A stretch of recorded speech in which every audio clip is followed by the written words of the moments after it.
that. Take a look there. Whenever you can. Restart. Right now? Or like later. No, later. Dude, and then just like tomorrow.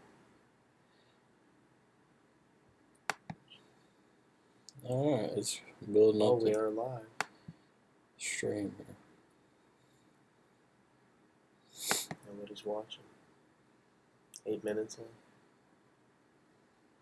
Yeah, this is all being recorded. Internet's laggy, I think. Yeah, it's going to do that a lot.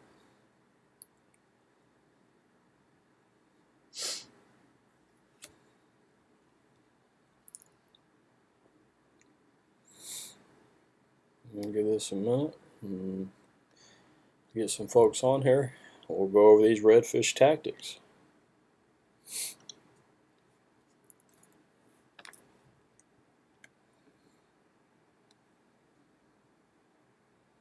Now watching 4 people. What's up, everybody?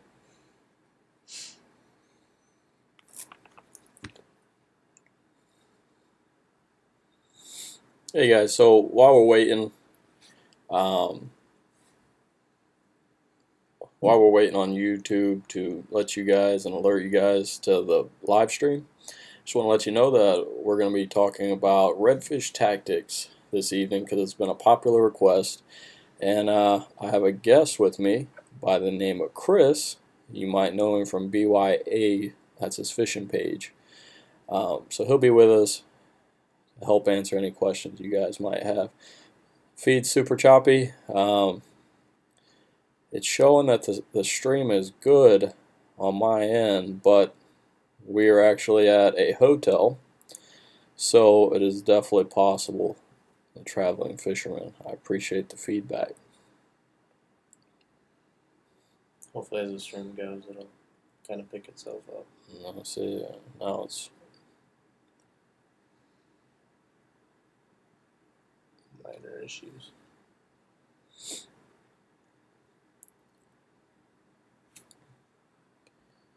So, guys, you're welcome to post any questions you might have pertaining to redfish. Tactics, tips, gear, and me and Chris will be happy to answer the best we can. Hey guys, I apologize if we look dead. We actually been traveling all weekend for shows for salty scale, so it's been quite a mess, but we're on here. We made it.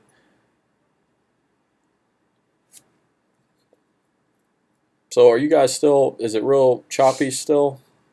Do you want me to try the jetpack?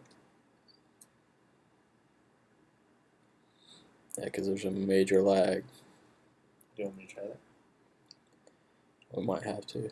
I'm just trying to get their feedback.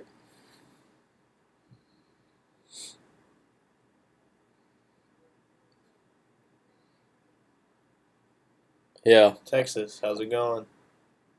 How you doing, Jerry? Robert? Yeah, guys, we're gonna keep going with this stream. Unfortunately, where we're at down here in Okeechobee, we're out here in the boonies, so there's not a whole lot of internet connection and great speed. Even on my jetpack, even I connected to that, we're not going to get that great a feed, unfortunately. So I apologize. Brian, look for oysters. Barges. So, Brian, when I'm searching for redfish, ideally, you know, you want to look for something, an area that has a nice grass bed, fluctuating depths. I like things that show, you know, a shallow area and then a nice recessed pool. And structure. Structures or mangroves, things like that in my area, especially in Tampa Bay. Now, this is going to vary, guys, I mean, drastically. I had the opportunity to go over and fish with Andres and Joe with hook, line, and sinker in Texas, and the fishing over there for redfish is quite different than over here in Tampa Bay. As a matter of fact, the redfish are so abundant. I don't think I've ever seen a healthier population of redfish. So, and their tactics in targeting redfish are totally different than ours. But over here in Tampa Bay, look for the mangroves on high tide. You're going to want to get close to those mangroves and obviously target them that way. They're going to push back up into the shoreline.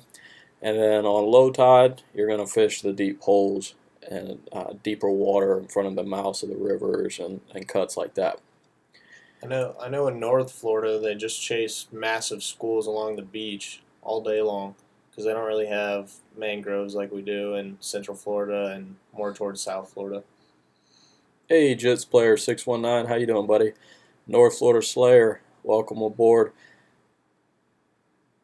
Traveling fishermen, the best way to target them from shore, really, it's similar in principle, but you have obviously from the shore, if you can get to places that are not as accessible and take a little bit more work, obviously you're going to have a lot better opportunity.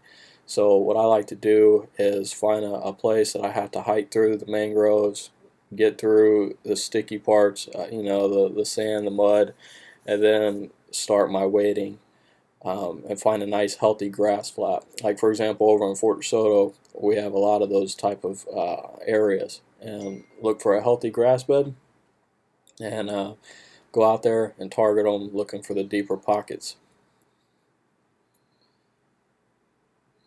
Sorry if the feed's not good, guys. Like like Josh said earlier, we're at a hotel, so the connection isn't the best.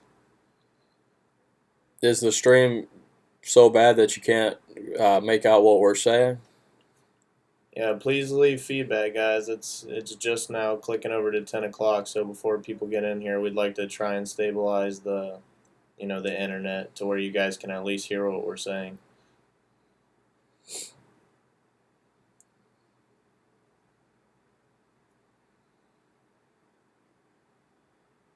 Welcome, Roger Jones. Appreciate you coming aboard. Okay. All right, guys. Yeah, let's try the jetpack. I'm gonna try to put us on the jetpack, guys. Give me a moment. We'll see if we can't get this feed working.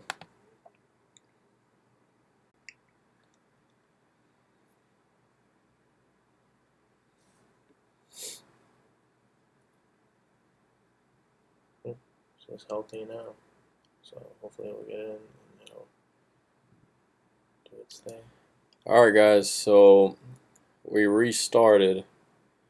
Yeah, Heisenberg. We're just trying to work out the kinks. Like I was explaining to the viewers, we're down near Okeechobee, and regardless of the jetpack, the service is really not too good for internet speed. But we did switch over from the Wi-Fi to the jetpack to see if that works a little better.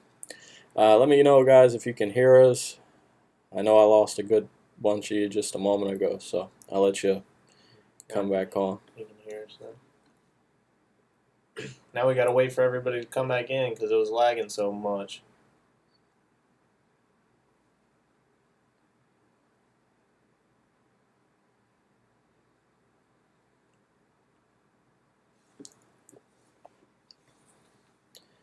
All right, good. Yeah, it's showing the stream health being a lot better. You would think at 2017 that they would have this thing streamlined a little better, or at least technology would be better. Hey, Roger Jones, thanks for joining us, buddy. Make sure you guys invite your friends. Hey, Ryan, how you doing, man? Glad you could stop in. So, for you guys that didn't hear, this is Chris with BYA's fishing page on YouTube. He's a buddy of mine, and he has been working with salty scales for the past 3 years. And that's what we're doing this weekend, guys. We're down in Okeechobee doing a lot of different things for brand awareness, things like that. So we're working on very little sleep, lots of travel, but I promised you guys this live stream, and that's what we're doing. Did you do any fishing, Heisenberg, while you were there, or were you just checking out the water? Yeah, it's great, Heisenberg. That's a place I haven't gotten over to is a Mosquito Lagoon, but let me tell you, it has a great reputation for big fish, although um, generally speaking, the last year I haven't been getting good feedback about water quality and obviously a lot of fish kills and things like that due to pollution levels.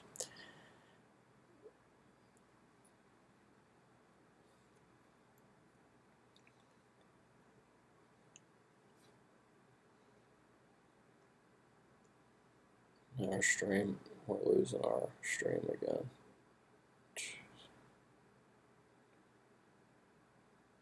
Hey, make sure you guys post in the comments regularly, letting us know how the stream looks, please. If it starts to lag, let us know. If it's good, keep us updated. Do you see the I got you, Heisenberg.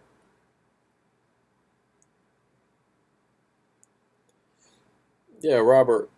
Um, there's a couple of lures that I like, but one that's preferred, or one that I know that like when I want to put a fish in the boat, um, I definitely go with a gulp in the new penny color and like a 1/4 or a 1/8 ounce mission fishing jig head. Um, they love that gulp. I mean that stuff is no joke. But you can also go um, with the Miradyne if you want like a hard suspending bait, something like that. What's some of your favorite baits, Chris? Well, the Miradyne's a good bait. I like when it comes to like fishing for redfish. I would go with the Miradyne or the just a simple DOA shrimp. And I like to fish them a little faster because I fish them a little faster, I find that the bite's a lot harder. When you use live bait, you're more likely to catch the fish, but sometimes it's not as fun and not quite as challenging. Thanks, Brian.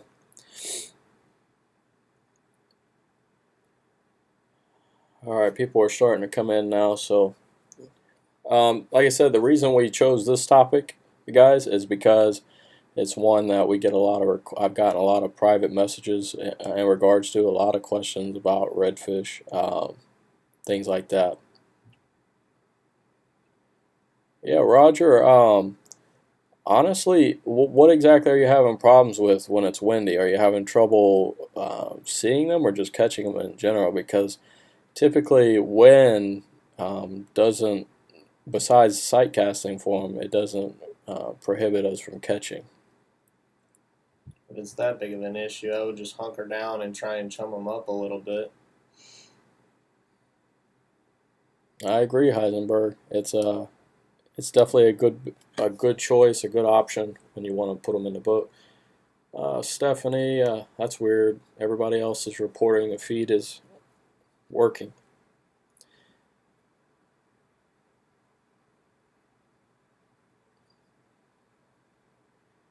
I think jig head and a gulp is almost everybody's go-to in a way. You You can't go wrong with it. so you can't find them in the wind, Roger. So I mean, what He's probably just looking for tails. are you looking to sight fish for them? Is that what your problem is, or you just can't get a bite in general in the wind?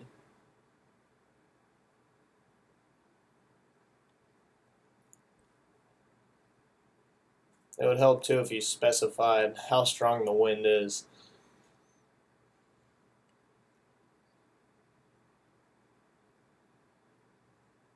Yeah, absolutely, Robert.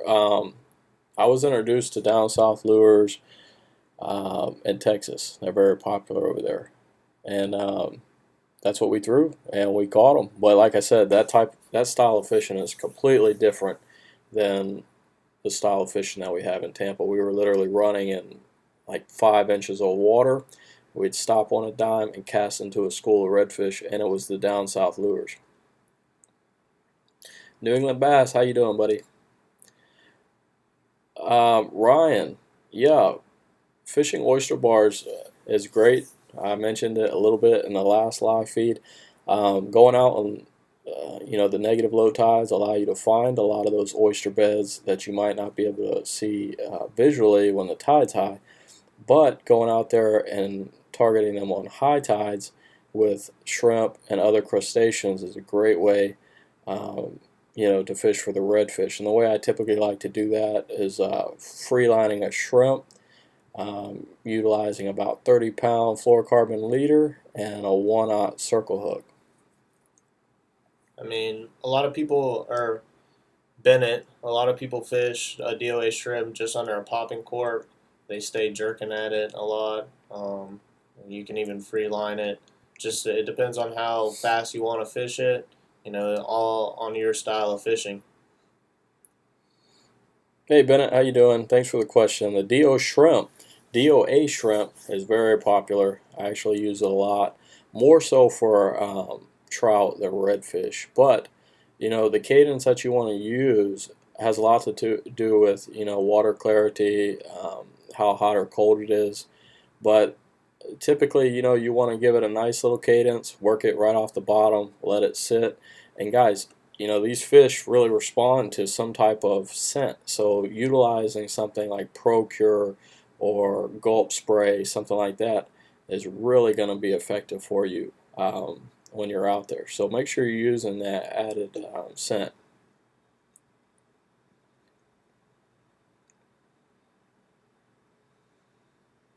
So you can hear us now, Stephanie, or everything's good with your feed?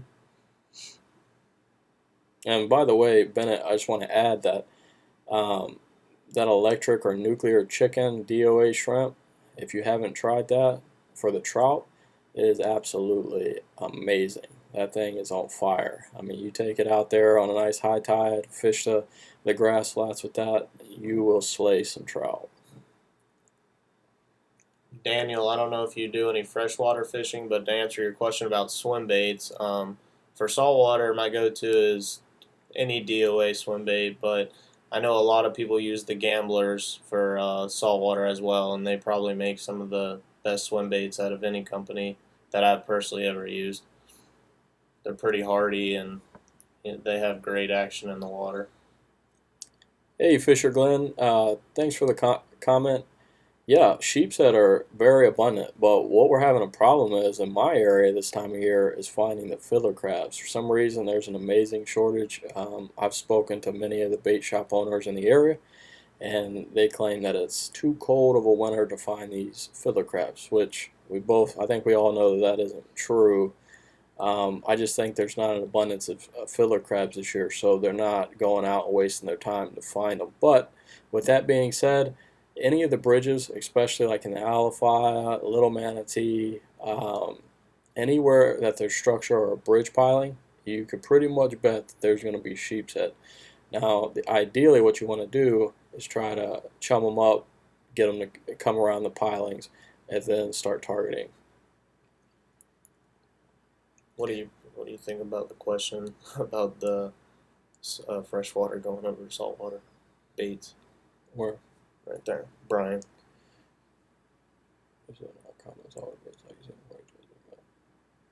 That's an interesting question, Brian. I'm not so sure that you're going to get more bites because the fish don't see that type of bait as often. But whatever you want to do, sometimes it's all about the confidence that you have in the bait and how you're fishing it. Yeah, that's the thing, guys. The fish aren't as intelligent as we give them credit for. They really aren't. And if you have confidence in a bait, regardless if it's saltwater or freshwater, obviously some of them are geared more towards the specific water that you fish, like stainless hooks and so forth.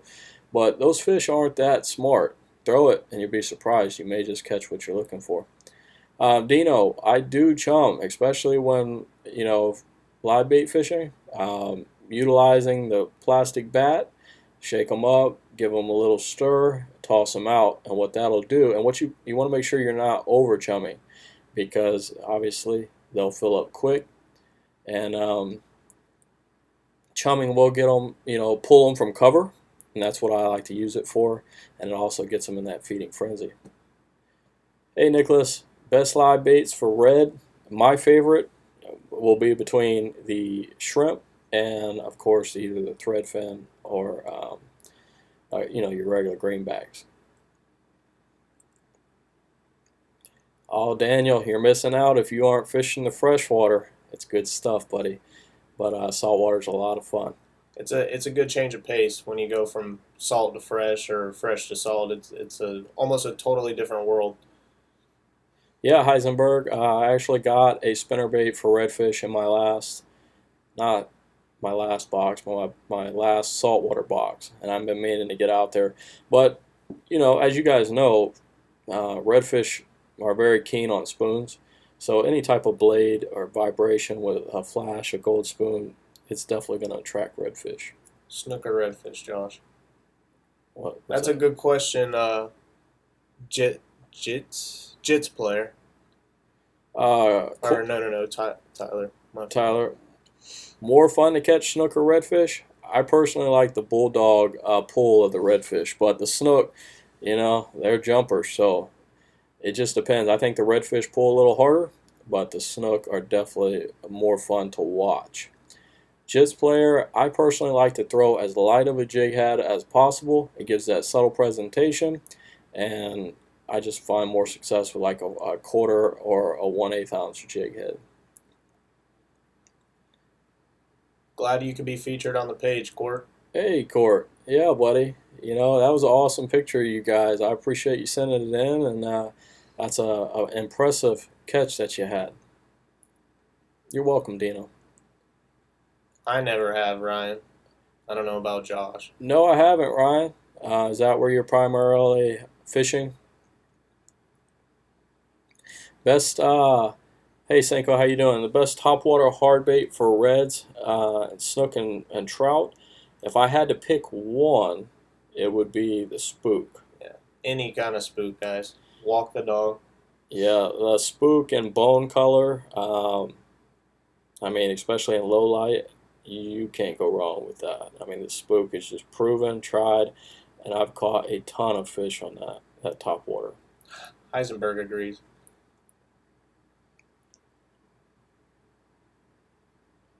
Yeah, Heisenberg. It's really amazing how going from the East Coast to the West Coast. I mean, you know, it does change quite drastically, and you wouldn't think so, but we have a lot different water conditions, and it's a different world between the two. Hey Patrick, how you doing, buddy? When walking the beach, I'll tell you, I learned this many years ago when I was walking the beach with a bucktail jig, which is very common and it's a great productive jig. A bucktail will catch them, but I got outfished when I learned about this. Probably I caught one to his every five, and what he was throwing was a fly, and that's what got me into fly fishing. Get you a fly out, that subtle presentation in the surf, and watch them come. Yeah, try that bone spook. You'll like it. It works. Hey, Habanero, I was actually going to comment on your question. I didn't forget about you. Like I said, we just been crazy busy this week. Um, but yes, I will actually do one for you. Keep a watch, and we'll do a good tutorial on that. Redfish and bonefish are two different. They are night and day. Those bonefish, I'm not sure. Those guys. I'm pretty sure they eat rocket fuel because when they take off, they take off. Um, and they fight hard. So long, hard pulls. Redfish are more of just they'll fight for a few minutes and then they tend to give up. Them bonefish, they don't like to give up. What are you gonna go fishing for, Heisenberg? And Patrick, yeah, the bass love the spooks too. Can't go wrong with a spook in fresh or salt water.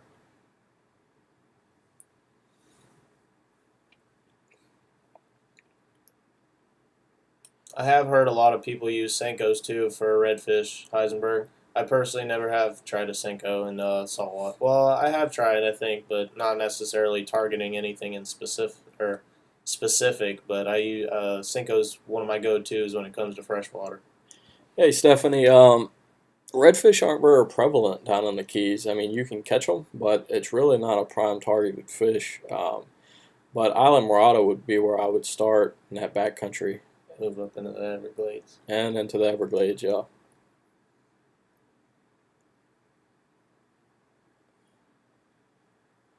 Gander may claim bankruptcy? Really? I haven't heard that. I who did Gander? I thought they just. I thought Cabela's just acquired Gander. Maybe I'm getting them mixed up. You're trying for a sailfish on a fly. That's a hard task, Heisenberg. Good luck with that. Make sure you're wearing a salty scale shirt and you send us a picture if you achieve it. Oh, you could definitely do it. That's pretty cool. I've seen it done. I haven't personally caught a sailfish on a fly, so yeah, it's possible. Just got to get out there and the conditions got to be right. Everything's got to be right. It seems to make that happen, but it's a pretty neat thing once you do make it happen.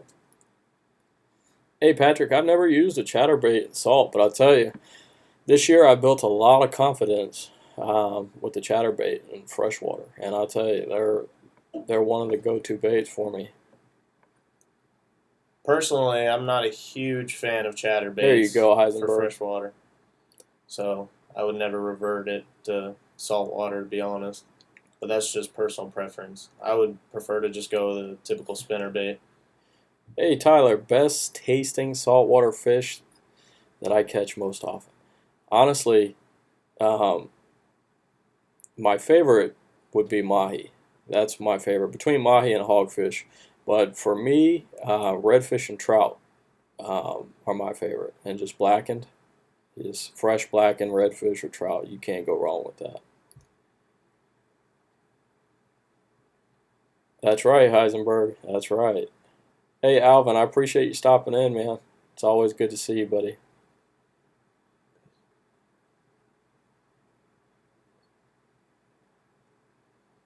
Um,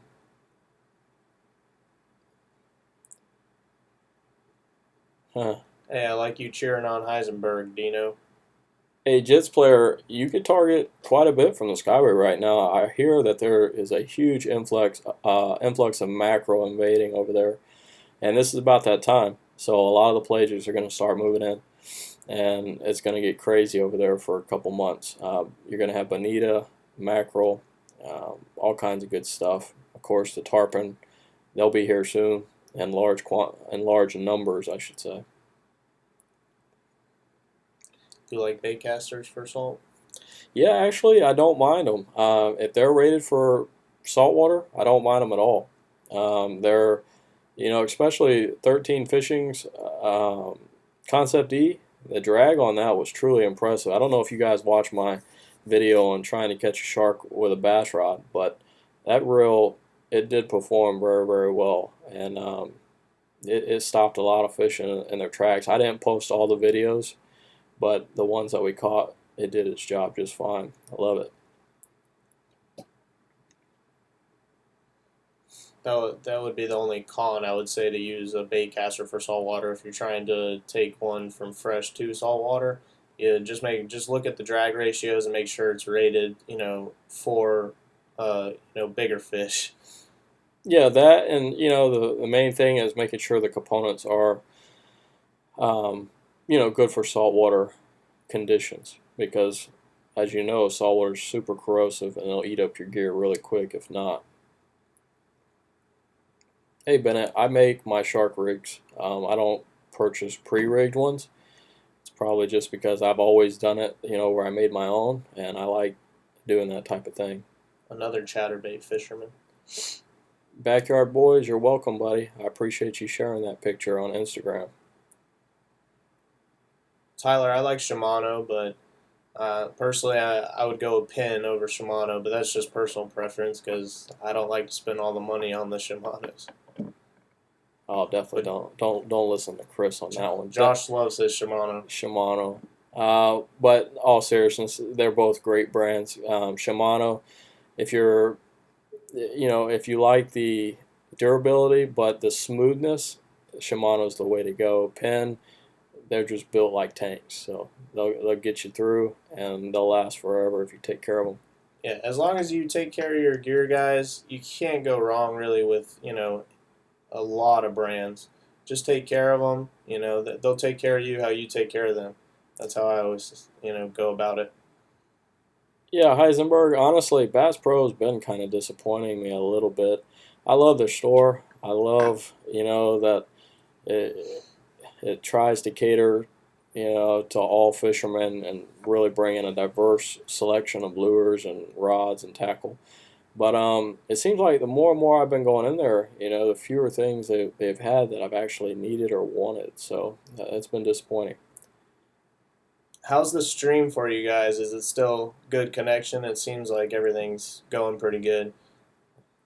It just says over here that the stream has medium connection, so I just want to check that everything's good with you guys and we're not lagging too hard, if at all.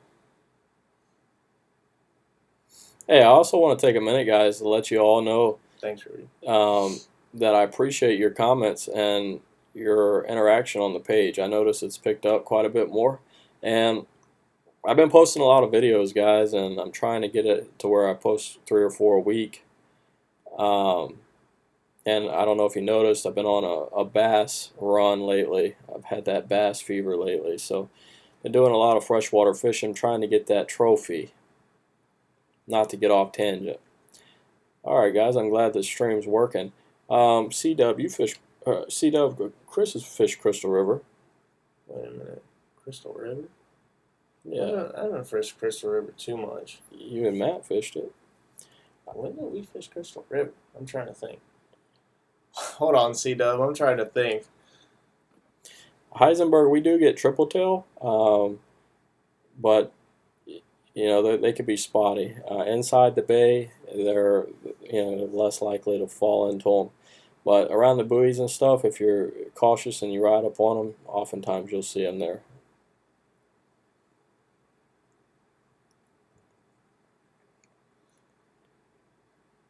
Heisenberg. Honestly, I don't really target triple tail all that often. I mean, it's not one of my go-to species to target. Hey, Rudy, the best, that's really, you're gonna, I don't know that we could say there's a best. There's too many opinions on that. Yeah, there's really too many opinions, but I'll tell you, my Old Town Predator, the 13, it has been a super stable platform to fish out of. I mean, it's a tank to lug around, so not the most compact thing, but for stability, and it's also not the best tracking kayak. But Ocean Kayak makes a great, um, like the Tarpon kayak, and you also have the Old Town, and then of course Hobie's another tank. If you like that, what's your thoughts on that? Well, I don't. I just got into the kayak fishing scene a little bit, guys. I mean, Josh kind of got me into it because I don't know. He just got a kayak and he said, "Hey, go get a kayak and we'll do some kayak fishing." I bought I actually traded a guy for a Scuffer Pro, and I like it, but it's not the best fishing kayak. I did some, I looked on the internet about them and stuff like that, and they had really good reviews. But if you are not good at balancing, well, do not get the Scuffer Pro because you will flip over and over and over and over again. I'm very good at balancing. I've only flipped it like twice, but one time I did flip it with my waders on, and it was terrible. I lost my phone. I lost like the top to my kayak. And it was all over a trout about this big because he stuck the hook into my hand, and I just flipped upside down. And Josh was actually right next to me, giving Guys, me a hard time. I wish I could have got that on video. Y'all would still be laughing. It was hilarious. But hey Colin, the biggest fish that I've ever caught, it would probably be a shark or a jewfish, or I should say Goliath grouper. I know I've gotten a couple Goliath groupers in that 350, 400 pound range, and I've also caught it was a close to 9 foot bull shark, and we estimated him up in the high 300s as well. He was a very big shark. Yeah, Heisenberg, they are super good to eat. I mean, most people, I've never heard anyone say they didn't like triple tails, so very good. Dino, Yeah, spin cast or bait caster. or bait cast? Freshwater, I go with primarily bait cast. Saltwater, it's usually spin. So I would just say it depends on what kind of fishing you're doing. When it comes to fresh water, like if I'm using a drop shot in fresh water, which you don't do too much in the Florida area, but it's kind of one of my go-tos because a lot of people don't do it in Florida. I'm going with a spinning reel all day long. If I'm flipping, bait caster all day long. They both have their pros and their cons, and you just got to find what's best for you with the style of fishing you're doing at that time. Yeah, I mean, and honestly, it is what you feel most comfortable with. That's what it really comes down to. Brian, 10 pound or 20 pound braid? 20 pounds not overkill, and braid with the diameter of braid these days, 20 pound isn't bad at all. I like 15 pound, just due to the fact that I get a little bit longer cast, and I'm just comfortable with 15. Honestly, when you're on the flats and you're in open water, you can fish with your drag open. That's the idea. You want to have fun, finesse the fish, obviously pull them in a reasonable amount of time, obviously to save the fish from wearing down. But 15 will do the job just fine. Simple living outdoors, favorite bass lure. Mine is all confidence, and to be honest, that's a spinner bait. I could throw a spinner bait all day long, and it's my definitely my go-to. Now, if they are not biting anything at all, my go-to for confidence wise is just a Senko or a regular worm, Texas rigged, because you just can't go wrong there. What about you, Josh? That's a hard one. Simple living. If I had to put fish in the boat, it's not my favorite, but it would be like a Senko or a worm. I mean, it's tried, tested, and if you have to put fish in the boat, that'll do it. Now, if you want to put larger fish in the boat, I find that spinner bait, chatter bait, those type of lures seem to me to catch larger one, or a big profile flipping jig, something like that. Heisenberg, I agree as far as what you're saying when it comes to you don't really need the bait casters and you can get it all done with a spinning reel. I've actually had arguments with bass fishermen because before I became a bass fisherman, I was primarily salt, and then I had bass fish for quite a while. Um, and my opinion kind of changed on that. I think bait casters are necessary in some ways because I can't see myself pitching and flipping for big bass with a spinning reel. That would just be extremely challenging, and I would get exhausted throughout the day. Plus, I find myself using I do a little bit more accurate casts with the bait casters. Not sure why. I've actually used spinning reels longer, but that's just how things go sometimes. Hey, Colin, I don't get fixated too much on the cost of my equipment, but right now, well, my most expensive probably ever for a that wasn't a custom outfit would be like a Shimano Sustain on a Legend Extreme, which I think the Sustains are like 350 or $400, and the rod's $400. So that's just for a little inshore outfit. But what I found is those Sustains aren't all that they're cracked up to be, and I actually sold them because I was disappointed that the CI4s and the regular Stratics were just as smooth and just as durable. So I sold the Sustains and stuck with my Stratics. Anton, that's actually a pretty cool question because me and Josh both have experience in looking for a boat right now or in the recent, past. When it comes to buying a boat, look for the best boat for you and what you need to look at all the whole spectrum and what kind of class boat you're looking for, and then you need to find are you looking for more of a family boat, more of a fishing boat, are you looking for something that does family and fishing, something that can carry a lot of rods, something that can carry more storage. You got to find the best boat for you. I would go on some test drives because a lot of boats ride really different, so you just got to find the best boat for you. And that's all I got to say about that. I know Josh just recently purchased a new boat, and he kind of kept coming back to the same boat that he was comfortable with, and I think he found the right boat for himself.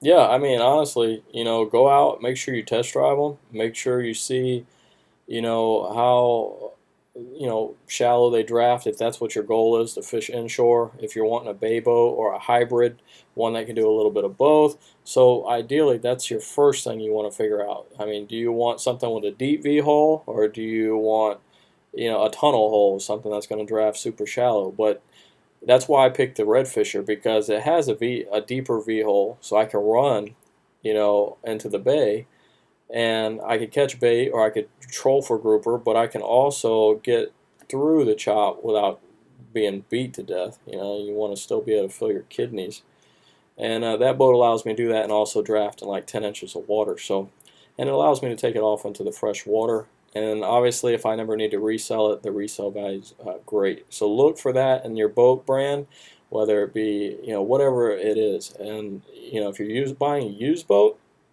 just go in, make sure you get all the reports that you can, and look for anything that could have been altered or changed. Check out the wiring, check all the minute things, because that's what boat stands for. Bust out another 1,000, and if you get it and it's got a bunch of problems, it can get very costly.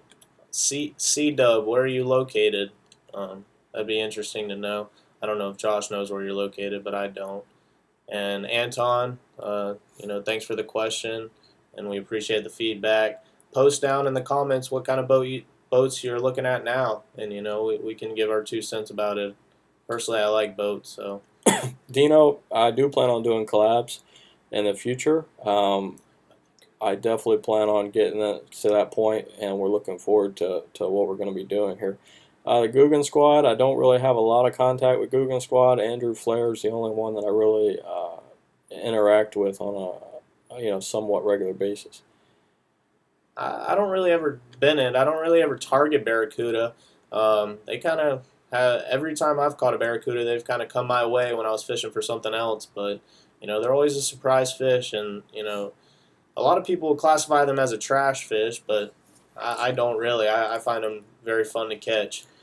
Yeah, barracuda they're a lot of fun, especially the sight fish. We'll target them down in the Keys, especially on the flats, throwing like a big old tube lure, and just watching their aggression, how they pursue the bait, and of course once you get them on, it's light and fun. So, absolutely, I do. Salt Fisher 14. We answered that a little earlier, but just to go over it really quick, you got DOA shrimps, mirror lures, any type of spook, Gulp. gulp. Yeah. The list goes on and on. And make sure you add in Procure, guys, or a scent attractant. I use Procure because the stuff works, but some type of scent attractant. And hey, Anton, thanks for the comment. You're absolutely welcome. And guys, be sure you give a thumbs up on this video if you don't mind. And the more, obviously, I don't know if you're aware, but the more likes you get, more comments, the more people that get to see the video. So, yeah. Kevin G, I like your comment there. When you talk about tips and tricks videos, okay. Oh, no, I get what you're saying. Actually, we have a challenge video that we've been wanting to film for quite a while. I don't know why we haven't. It's just, it's going to require a couple other people to record it. So we should have a challenge video coming to you guys pretty soon. But be on the lookout for that. I know Josh was just mentioning that not too long ago, that he wants to do some more challenge videos. So we appreciate the comment. Yeah, and post in the comment what kind of challenges you'd like to see, Kevin. We're not opposed to new ideas. We want to we want to do some fun stuff, and we want to do some different stuff, things that you guys want to watch. So we're open to that.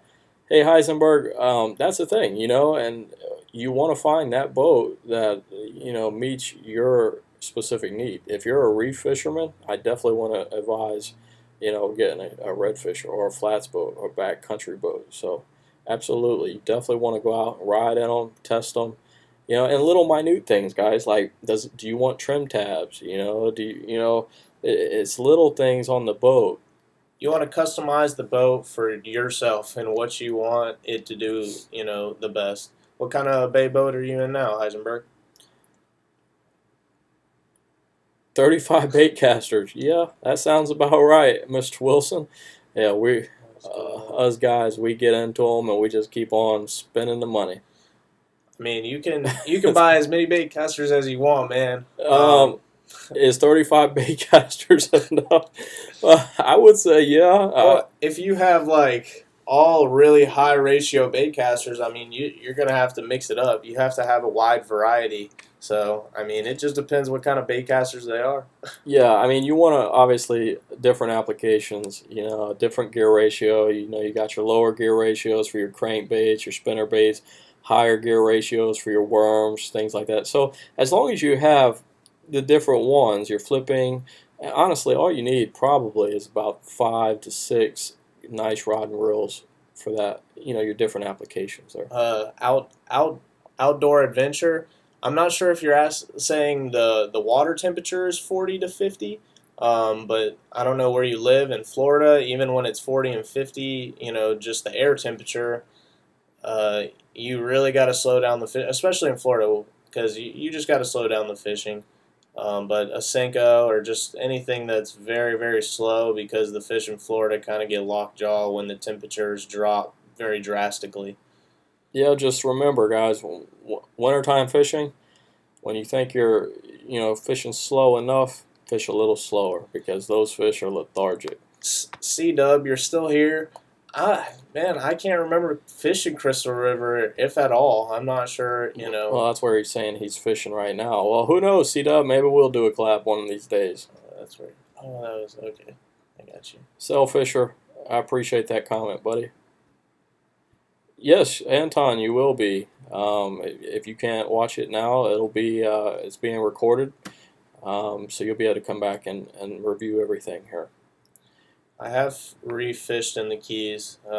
There's great fishing all over the Keys. I mean, if you find any type of structure, drop an anchor, trolling motor, whatever's going to keep you in place, or you could even drift and just chum up some fish or anything. I mean, pretty much when you start chumming in the Keys, you're going to find the yellowtails, and then after that, you're just weed eating through the yellowtails for all the other species. But That's the thing, Salt Fisher. Chum, chum, and they will come. The more you chum, that's what I do. Is I try to create a chum slick from the Keys to Cuba, and by the time it's all done, I have a variety of species behind the boat. Everything from cobia to snapper to dolphin, etc. Heisenberg, the Sportsmen's, they're pretty boats, man. Very pretty boats. Yeah, they are. And what I like about the Sportsman Heisenberg is the access hatch. They really give you a real open space to get into your battery boxes and your different electronics and wiring and things. So that's really convenient. Dino, Dino, You need to share. Yeah, he needs to share some of his rods, doesn't he? that's hilarious. Um, Sea Hunt's a nice boat, but they're pretty pricey. So, but they're a really nice boat. Oh, you thought the Sportsman rode better, huh? That's interesting. I've never ridden in a Sportsman, but I think they're a sharp-looking boat. What kind of motor do you have on the back of that 24? Little waders. What kind of waders do you I have? think I have some gator. I think they're gator waders I forget.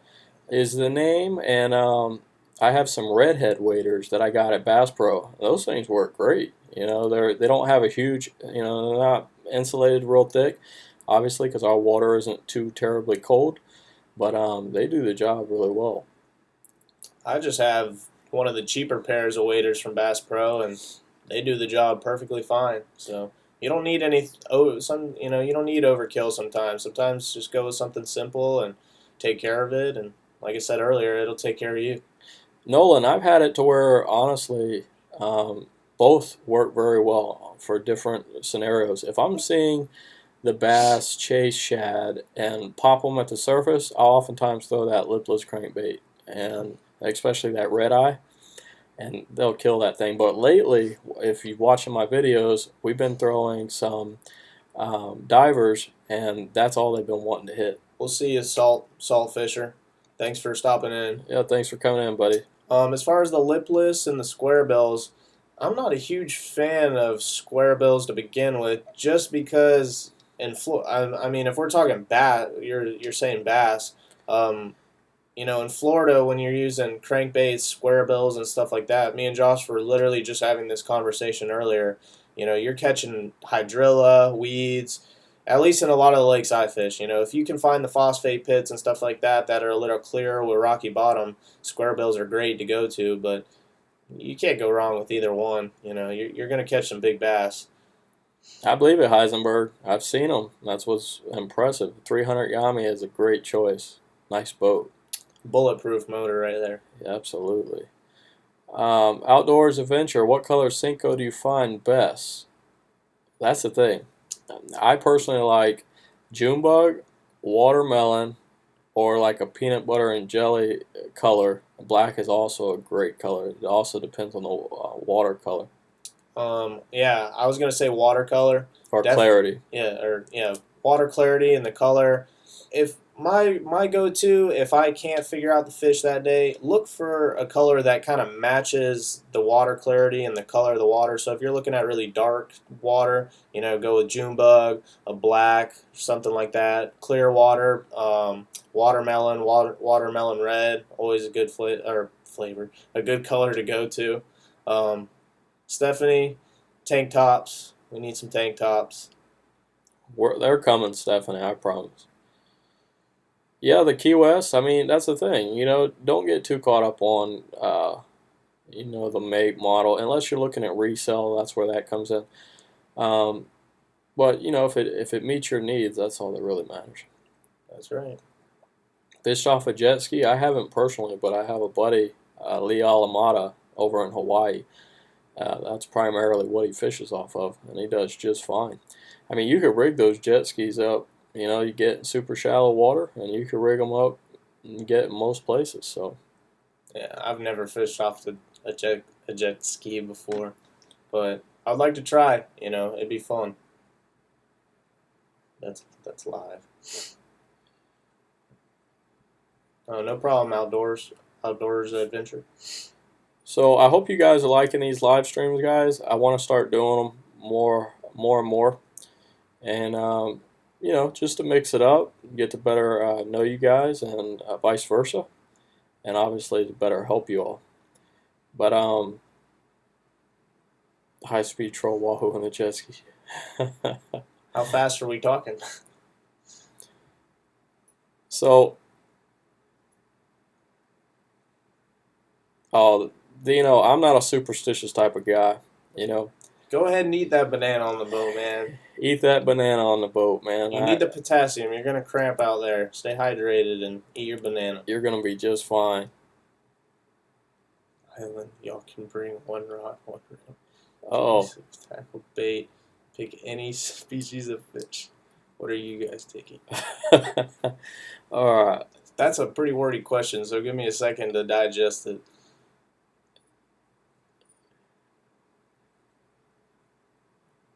Alright, so I'm going to go with my favorite inshore. It's going to be the Legend Extreme with that 3 or 4,000 Shimano FK. And I want probably a hard bait because, it's going to last. So I'll probably stick with like a Miradyne. And, I don't know. Are you talking about like to eat the fish if I'm stuck on the island, or just a fun fish to catch? But probably, I don't own a Legend Extreme, but I'd probably go with the Legend Extreme. I mean, I've used Josh's many times, and it's the lightest combo that I've ever put in my hand, and you can pretty much catch any species on it. And then as far as bait, I don't know. You could. There's too many bait, too much tackle and bait out there. I mean, if it was for survival purposes, I just want a nice pack of hooks and, obviously so I could continuously catch fish until someone came and saved my butt. We only have one species to catch. Well, it'd probably be, something inshore like that. If I'm on an island, depending on that, it'd be a little yellowtail snapper, and I can eat like a king with yellowtail snapper. With bananas. I haven't seen that, Heisenberg. That's probably a pretty cool video. That's the thing. Do you guys like seeing videos like that? Because, we could do crazy stuff like that. And that's what we want to cater to. It's just something that's fun, unique. Oh, bait, anything that's shiny, Um, Anything for mackerel. I mean, Well, you have a couple different things that I prefer. If you're using live or cut bait, you can use like a float rig that I even have a video on it. Be sure to check that mackerel video out. But also the little spec jigs at Walmart, they're really cheap. I think it's like $2 for two of them. Those are great. Gotcha plugs. yeah, is that the one that's like this long? Yeah, the Yeah, cylinder style bait. that's exactly what Gotcha I was plugs thinking. work really good, but if you use them, make sure you're watching your slack because they'll bite you off. Um, the other thing you can use is spoons. They work very well. Yeah. But one of the things that's really fun is just fly lining live bait and watching them.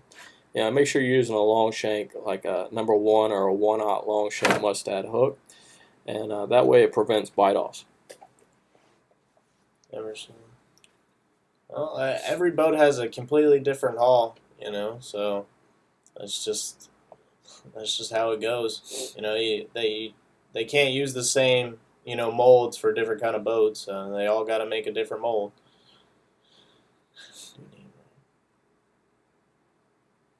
Um, Dino, I don't know if it. I've used Walmart spinner baits compared to some of the best spinner baits out there, and to be honest, I've almost caught more fish on the Walmart spinner baits than I have on some of the name brand ones. And some of the name brand ones, you're spending anywhere from $10 to $15 depending on where you're at, and the weight of the spinner bait. So it just On the other hand, I think brand is sometimes important because in many instances you get what you pay for. And this guy, if y'all ever seen it, one of his first videos, which is hilarious, he lost like a 10-pound bass because the spinner bait broke. So that's using those little dollar spinner baits. no, it was actually a mistake. I was using an ugly stick rod, guys. It was a about mistake. about this big, and I put a 12-inch worm on it because we weren't catching anything that day, and it just sometimes you catch the biggest fish on the most unexpected times. I know Josh was just telling me he just missed one of his maybe personal best bass because he wasn't quite paying attention, or you never know when that big one's going to come, guys. Every cast you have the chance of catching your record fish with any species. Oh, you're welcome, Dino.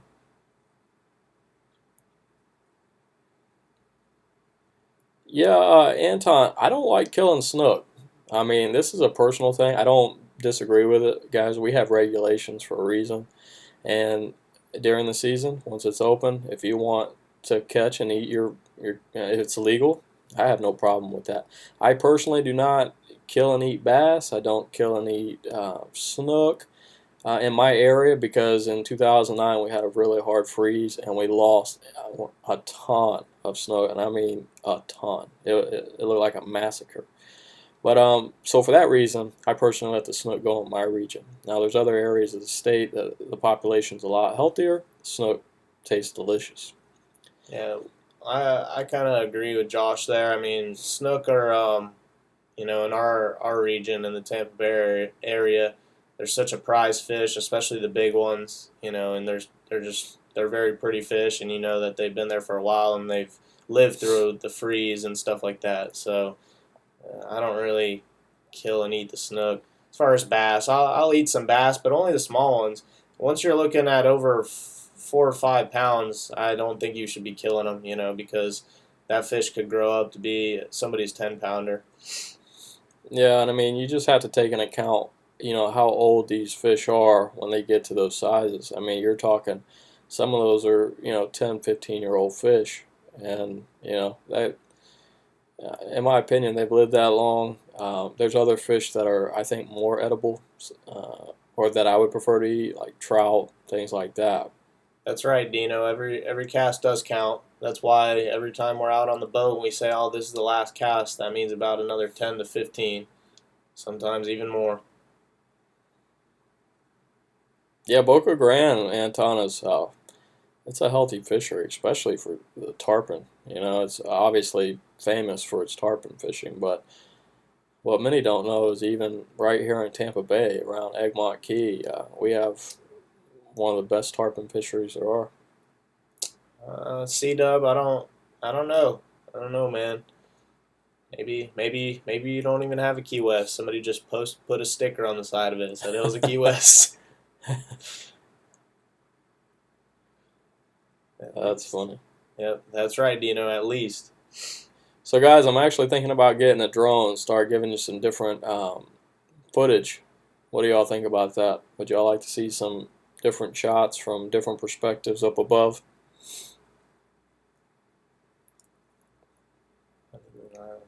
Yeah, I fished Honeymoon Island, Stephanie. Monster snook over there. I haven't fished it enough, but it's a great fishery over there. Nice, healthy flat. Personally, never fished Honeymoon Island. That I know of. Redfish caught on drone. Whoa, Heisenberg, I gotta learn how to fly that thing first. I can't wait to see this one. I can't wait till that redfish pulls his drone into the ocean. Yeah, I'd have to kill Chris for that one. Somehow it would be his fault. I could see you pulling a redfish out of the ocean with a drone. That'd be cruel. Actually, Josh would probably get a lot of hate comments for that, Heisenberg. So, Yeah. But I hope you guys, like I said, enjoyed this video. I know we got off tangent a little bit, but that's how it goes sometimes. I like the question, guys. You guys kept it interesting. So I hope you guys, again, I haven't forgot about the giveaway. It's coming soon. Same principle applies. No, I haven't seen that, I haven't seen Heisenberg. that one either. We'll have to take a look. I used to watch a lot of Black Tips videos. That was 90% drone. Well, do you like that it was 90% drone, or do you dislike that? You know. Well, that's the thing. I don't want to. I just want to implement different perspective, different footage, maybe intros and things. I like the way it looks. But I mean, what do you guys think would help make the channel more interesting? Like from your perspective, what do you want to see? I know you guys want to see me some more. I'm probably losing subscribers as we speak. Who knows? Nobody's answering. No, my Sometimes you can't, you know, you gotta hide those honey holes sometimes. But, there's nothing wrong with showing where you're at sometimes. Go for a grouper. Gotta do some more grouper fishing. Josh has been on his little bass tangent. Tarpon season's coming up, so hopefully we'll get some good footage from that. There's going to be some good stuff there, guys, with the tarpon. And I'm going to try to get over to the East Coast, like Sebastian, and maybe even do some pier fishing over there.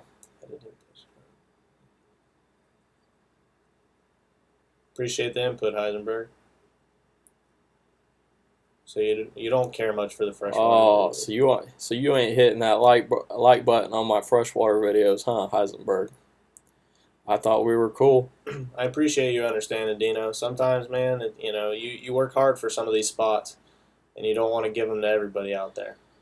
Yeah, and guys, if you see, like, I had one video, I swear I got crucified for it, but I had blurred out a particular bridge, just because there's a lot of captains that fish that bridge, and I didn't want to pump it out there because you never know which video is going to get 500,000 views and the one that's going to get 2 views. So, out of respect for them, I kind of blurred it out, and Jesus, I got crucified for that one. Thanks, Anton. I know it's not my channel, it's Josh's, but I know he puts a lot of work into it, so I know he appreciates that comment. Yeah, C-Dub, you retracted, but yeah, man, you guys don't hesitate to send me anything, I'm here to help, not to judge, and I don't know everything about fishing, guys. I don't claim to. I love learning, love fishing with new people, because you'll be surprised, For example, I was fishing on the Skyway Pier last summer, and what?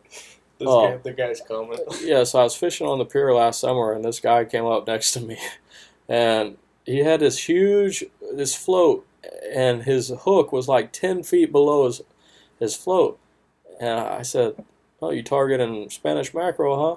And he was catching these pass crabs. I mean, these suckers were, 4-inch pass crabs. And I was like, well, "What are you doing? What do you?" He said, "I'm gonna catch sheep's head."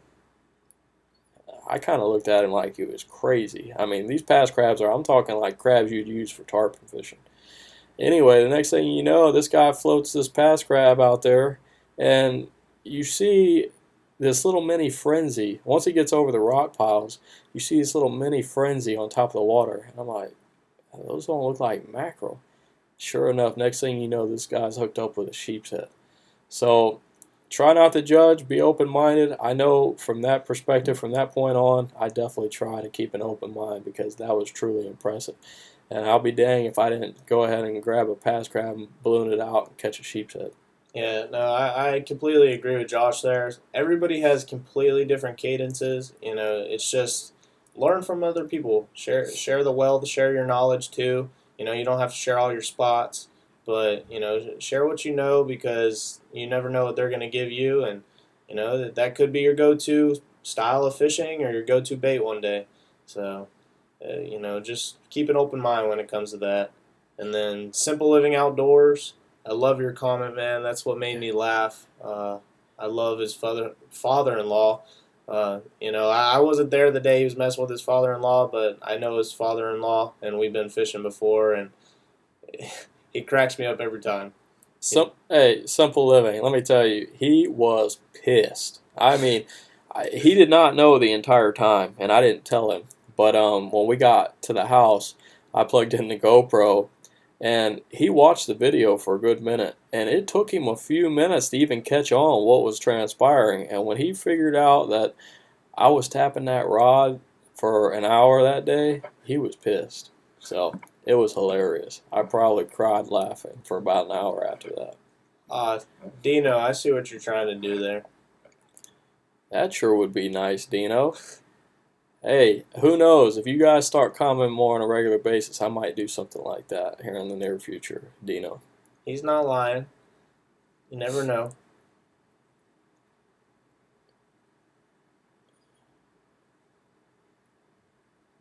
Hey, Anton, right now is a great time to go there. Look for that water temperature between 68 and 72 degrees. Like I said, the report recently is that those mackerel are invading the bay.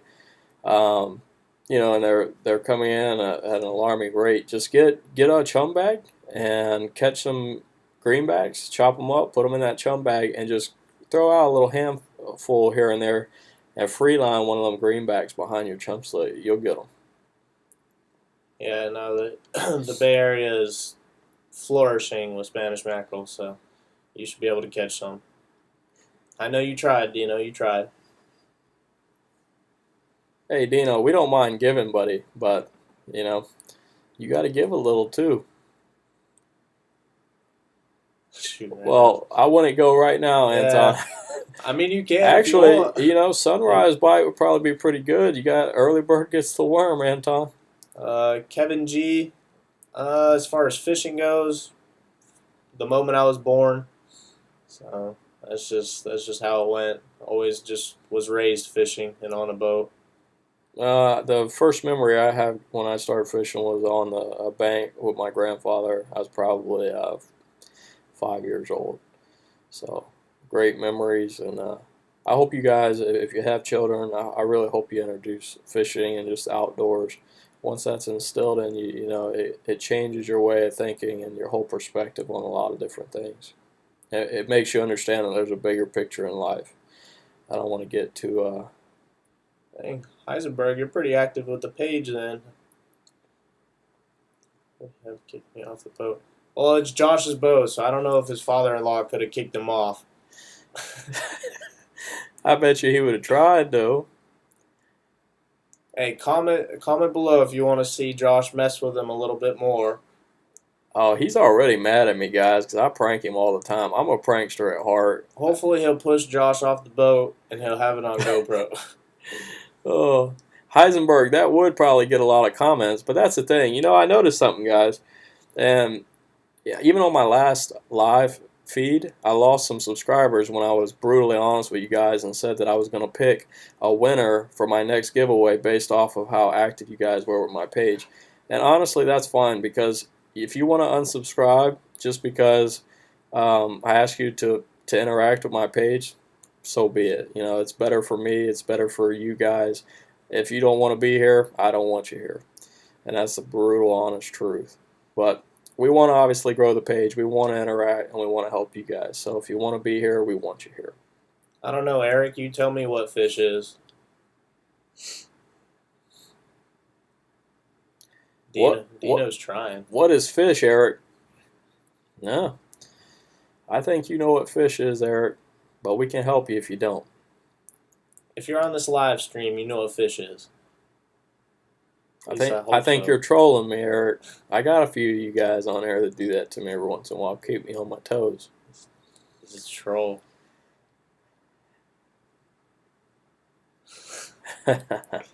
Thought you'd like that.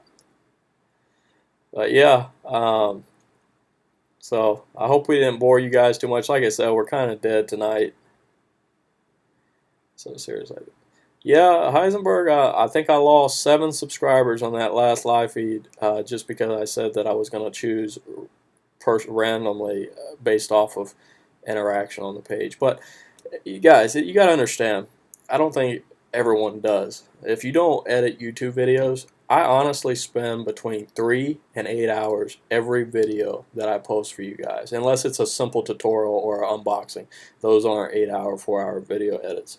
But I have to sift through it. First, I have to go out and get the footage, and then I have to literally edit and try to make it worthy for you guys. And it's a lot of work. It's time consuming. And if I'm not getting any feedback, any likes, or any comments, there's really no motivation for me to continue to do it. I don't do this. I make great money with my apparel business. I don't use YouTube as an income source, although I do make a few pennies here and there. But trust me, I can't buy a Big Mac with that money. So I just want you guys to know that the more you do interact, you know, it just shows me that you appreciate the content. Simple Living wants you to mess with Rick some more. I'm going to get Rick. You don't worry, Simple Living. I think I started a war, to be honest with you. Dino, you know, we have a bunch of people advertising for us, but we appreciate it. We appreciate it a lot. Yeah, we do have a great support base. You know, we do get a lot of support, and we appreciate that, guys. Well, the Clearwater area is kind of personally my stomping ground. That's kind of where I grew up fishing. Not quite Clearwater, but in that region, Johns Pass and Madeira Beach, that area, Fort DeSoto. Eric, actually, to be honest with you, I tried to collab with Black Tip H. Those guys don't really like small pages, so it is what it is, you know. And I actually reached out to him before he got to be as big as he is, and we tried to make something happen, but his school and my business interfered, and we just couldn't make it happen. I reached out to him again after the fact, and you know, once your page gets that big, it's just not something that's really a priority. Editing is a real job, Eisenberg. It can be very tedious sometimes and very frustrating, especially if your computer isn't cooperating properly. Thanks, Robert and Stephanie. I appreciate that. Oh, Dino, listen, we don't mind, buddy. You know, that's what we're here for. I'm a big kid at heart, trust me, and that'll never change. Yeah, Landon boy, first time I seen you on here. Thanks for commenting, buddy. Trailers. I think trailers are important, and I've found that out plenty times.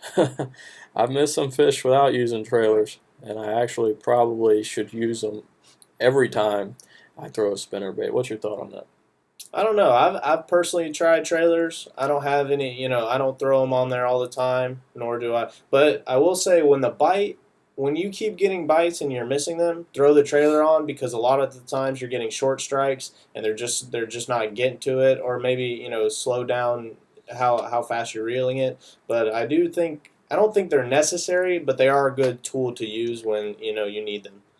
Yeah, for short strikes, they're important, but when them fish are eating, guys, it's probably not such that big a deal. Yeah. Yeah, Daniel, catching redfish in the mangroves is my favorite way to target them. When that water's high, there's no doubt I know exactly where they are, and I have a tremendous amount of holes all around the bay that I can usually guarantee a fish or two out of.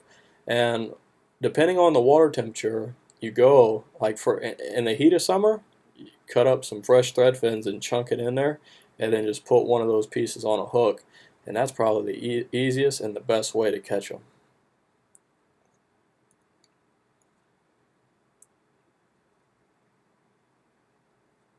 Yeah, actually, We fished there together not too long ago. I mean, it was maybe half a year ago, but it was recent. yeah, it was slow last time we were over there because a lot of times business pulls us that way. But I fished over there a couple years ago, and wow, we caught some great snook. When that tide switches and that bite turns on, you throw a mullet out there on the bottom. It is amazing the amount of snook and the size of the snook that are over there, guys, in that inlet. If you get a chance, definitely go fish it. It's fun. Anton, I don't think you're going full noob on wanting to read fishing reports because we travel a lot, and some of the places we travel, we have no idea what's biting at that time, what kind of bait people are using. So hey, go look for the fishing reports. They can be very useful tools, and just on the internet, just look it up, or local bait shops. I know Josh has Yeah, me call bait shops all the time, asking what people are catching, what they're using. So you're not going full noob. Just do you. you have to be careful with that, Anton, because they seem to all tell you a similar thing. Because the person in the bait shop may not be as experienced of a fisherman as you might think. What's more important that you should be reading are learning barometric pressures, full moons, major and minor feed periods, tides, and of course winds and currents. Those are the things that you want to learn. When you learn those and you go out and you fish them, pattern fish is fairly simple, but being on the water is the best report because especially in salt water, fresh water. I don't want to offend you guys, but fresh water's easy. You can catch bass anywhere, anytime. I'm sorry, but it's easy to do. You just lost 5 subscribers. I probably did, but sorry. C Dub, the Fort DeSoto area. It's funny you say that because I know about maybe a year ago, me and Josh had, we were going through a rough patch there at the Fort or the DeSoto area. It's a great fishery if you can figure it out. As far as the boat traffic, probably the pier you were fishing off of. It depends on what kind of or what day you were fishing. A lot of bait resides around those bridges, and when you're out on the boat, you need bait. So, I know we slide up there sometimes and catch some bait. And dolphin, or that probably clarifies what you're saying. If there were dolphin everywhere and boats everywhere, there was probably bait everywhere. So That's hilarious, Kevin. Um, yeah, the Dolphins guys, they're smart and they're opportunistic feeders, just like everything. They're super intelligent. So the best thing to do is when they come around, I hate to say it, is just pull your bait in and wait. Wait for them to leave.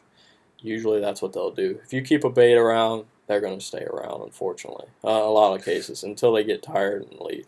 is that what he laughed at, Kevin G? Yeah. That's funny. Kevin. Rod and reel recommendation for pier fishing. Really, that depends, Eric. Depends on what you're targeting. Because you could be, if you're targeting grouper and tarpon and cobia, it's going to be quite drastic or different than sheepshead, bluefish, pompano, things like that.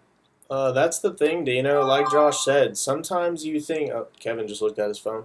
Um, Sometimes the guy at the bait shop really isn't quite as knowledgeable as you think they are. So sometimes, you have to be knowledgeable yourself about just fishing in general to be able to read through what they're saying and kind of feel out what they're saying to get, the right information from them. So, and I don't think they're necessarily going to give you, correct information to look for repeat customers.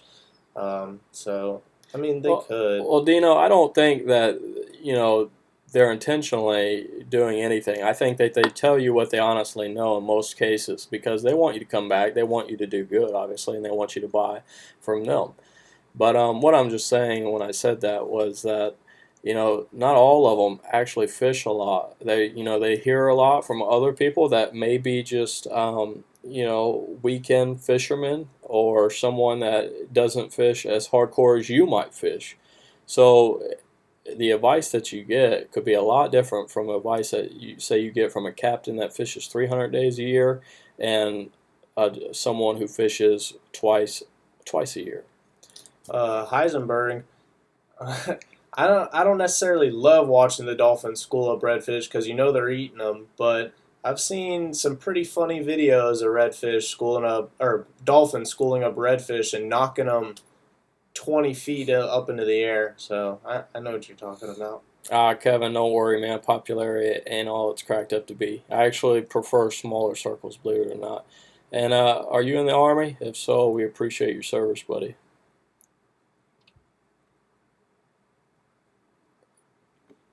Senior OG, all around lure for saltwater like cobia.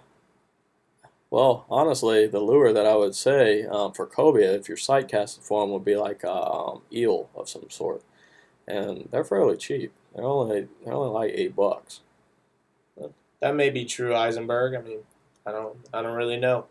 Just Yeah, Heisenberg. Well, that's the thing. If I'm looking at a report though, like if you call the fishing piers or like if it's on a fishing pier, I like those reports better than I do, say, a bait shop because they're right on the water. They're constantly seeing what's coming up over the rails. The diamond jig is a good vertical jig. I lost 5 times ago. What do you mean you lost? Like, did you lose a fish or lose the lure each time? What are you doing, Eric? You trying to rip their lips off? He's trolling us again.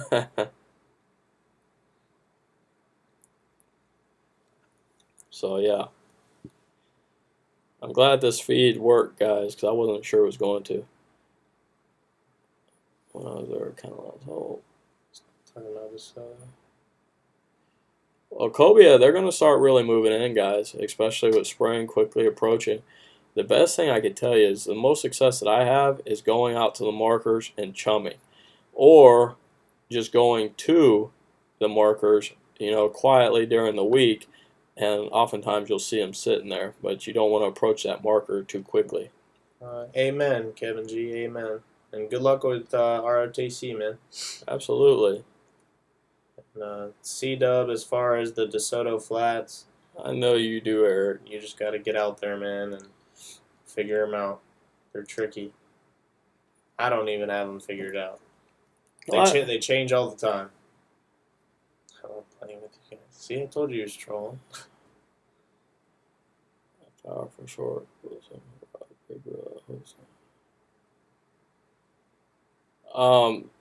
Well, the Triumph rod is a nice rod. The St. Croix Triumph, and it's pretty affordable. I think I want to say it's about $120 or $150 retail. You can try that out. What are you trying to catch, PB bass, or what are you using it for?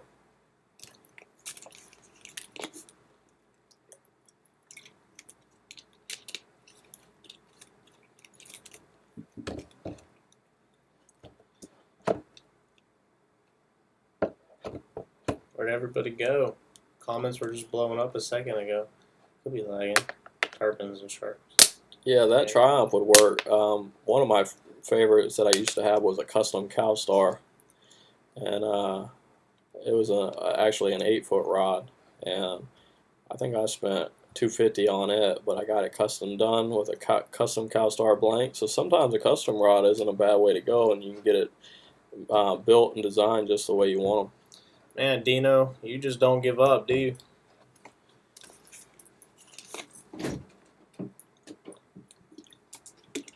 Dino, are you following us on Instagram, buddy? And by the way, we don't sell t-shirts. We sell performance apparel. I think the CI4 reels, Martinez, are pretty good reels. Every once in a while I get some feedback that people say that they don't like them. just because after a few months they stop working or they're not as smooth. Guys, I hate to break it to you, but you have to maintenance your reels when you're in salt water. I mean, it's corrosive stuff, guys. So lightly spray them down. Make sure you oil them every couple months and clean out any of the gunk that might be getting in there. Eric, I'm not quite sure if you're trolling again, but you're looking for a big rod. 9 foot spinning rod. What are you crappie fishing, Eric? As far as tarpon and shark reel for under 120, probably just the pin battle. Well, no. Well, are you looking for a bait casting style reel, or are you looking for a spinner or open face? That's true. Dino. I rinse my reels after every fishing trip, Stephanie. Absolutely. And I use a light mist, guys, because if you spray directly, powerful spray into the reel, a lot of times what it does is it pushes that salt into crevices that it shouldn't be in. So just use that mist spray, and that'll be enough to let it drip off of there. I would recommend drying them off too if you have the time. Lots of times I don't, but when I have the time, I do. Yeah, spinning. That battle. I don't think you could go wrong. Maybe a 6,000 pin battle, and that'll do well for like some of your smaller sharks, and of course your tarpon. You hit the battle. What's the next one above the battle? Oh, the spin fisher. If you want to spend about $30 extra, the spin fisher is a beast of a reel, man. The spin fisher is a lot heavier of a reel. Chris has got a good valid point there. It's super durable. I kind of relate them back to the old school pin reels. They're just built like tanks. Yeah, they are a little, like Josh said, on the heavier side, but they feel really good. I use the spin fisher, guys, for some of my live bait reels for redfish, and those things are they're wicked. Sent you guys a DM about the boat. He's talking about his Key West. Okay, we'll take a look at it for sure, C-Dub. I hope it's a Key West, man. If it's not, I'm going to feel bad. I mean, honestly, it really don't matter what it is because it works for you, so that's really all that matters. The new Daiwa Saltese is a great reel. I absolutely agree. It's a good reel. Shirt again. You're fine, Dino. We talk about shirts all the time, so. Dino, I think you should purchase a shirt, send us your fish picture so we can feature you. We'll make you famous. We got the new Night Tiger shirt, if you're interested. Don't be holding out on us, Dino. You got to support your mom and pop shops. I got babies to feed. Just kidding. Actually, I do. But we won't hold it against you if you don't purchase. What about a hat? You can have my hat. It's used. It's an inshore slam.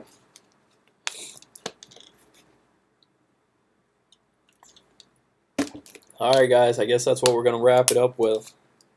Again, I appreciate you all stopping in here. I had a good time tonight. It was fun. Again, when we get off this chat, guys, just give a thumbs up and and comment. We appreciate you guys supporting the channel, and we look forward to the next live stream. Hey, if you have a suggestion for a live stream, post that in the comments as well, because that's what we'll base it off of. Yeah, thanks for stopping in, guys, commenting. I had a blast. But like Josh, I know it went off topic a little bit, but you guys asked plenty of questions and we had a good time. So, and like Josh said, just leave some comments saying what you guys want to see for future live streams. Absolutely. Dino, we already know what you want to end it with. You want to end it with apparel. Cook and catch black and redfish live. Actually, Heisenberg. It is, Stephanie. Heisenberg, I was actually going to do that with the trout. I was going to do a cook and catch, but I might do that with the redfish. Thanks, Jib player. Yeah. I didn't even know some of you guys were still here. You guys were quiet. All right, guys. Well, we don't want to bore you anymore, so I appreciate you hanging around, and we look forward to the next one. It was fun, guys. Y'all have a good night. Tie lines.